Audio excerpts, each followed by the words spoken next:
আসসালামু আলাইকুম সবাইকে আমার ফ্রেশ গার্ডেন স্টোরিজ বিডিতে স্বাগতম। তো আজকে আমরা টমেটো নিয়ে কথা বলবো। টমেটো একটি সবজি, রান্না থেকে সালাদ, সস থেকে স্যুপ, টমেটো ছাড়া যেন কোনো কিছুই সম্পূর্ণ হয় না। কিন্তু আপনি জানেন কি, এই ছোট্ট ফলটিতে লুকিয়ে আছে অসাধারণ অনেক স্বাস্থ্যের উপকারিতা। Vitamin A, C, K, potassium ও ফোলিক অ্যাসিড এতে রয়েছে। আর সবচেয়ে গুরুত্বপূর্ণ অ্যান্টিঅক্সিডেন্ট লাইকোপিন, যা শরীরকে রোগ প্রতিরোধে সাহায্য করে। হৃদরোগের ঝুঁকি কমায় টমেটো।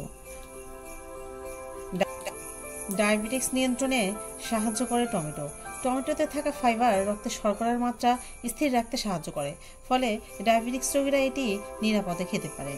ভিটামিন সি ত্বকের কোলাজেন তৈরি বাড়ায়, রোদে পোড়া দাগ কমায় এবং ত্বককে করে তোলে উজ্জ্বল। হজম শক্তি বাড়ায় টমেটো। কোষ্ঠকাঠিন্য দূর করতে খুবই উপকারী টমেটো। ক্যান্সারের ঝুঁকি কমাতে পারে টমেটো। লাইকোপিন অ্যান্টিঅক্সিডেন্ট শরীরে ক্ষতিকর ফ্রি রেডিক্যাল কমায়, ফলে কিছু ক্যান্সারের ঝুঁকি কমাতে ভূমিকা রাখে। টমেটোর ভিটামিন এ চোখের দৃষ্টিশক্তি ভালো রাখে এবং নাইট ব্লাইন্ডনেস প্রতিরোধ করে।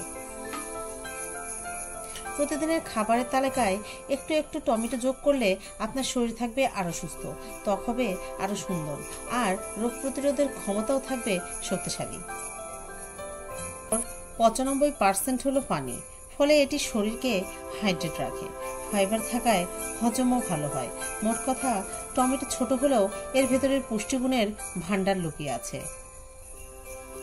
লাইকোপিন হলো পৃথিবীর সবচেয়ে শক্তিশালী অ্যান্টিঅক্সিডেন্টগুলোর একটি। এটি শরীরে জমে থাকা ফ্রি রেডিক্যাল কমায়, যা বিভিন্ন ধরনের ক্যান্সারের ঝুঁকি কমাতে সাহায্য করে, বিশেষ করে প্রোস্টেট ও ফুসফুস ক্যান্সার। তো বন্ধুরা, ভিডিওটি যদি ভালো লাগে তাহলে অবশ্যই লাইক, কমেন্ট এবং চ্যানেলটি সাবস্ক্রাইব করতে ভুলবেন না। সবাইকে ধন্যবাদ। আসসালামু আলাইকুম সবাইকে।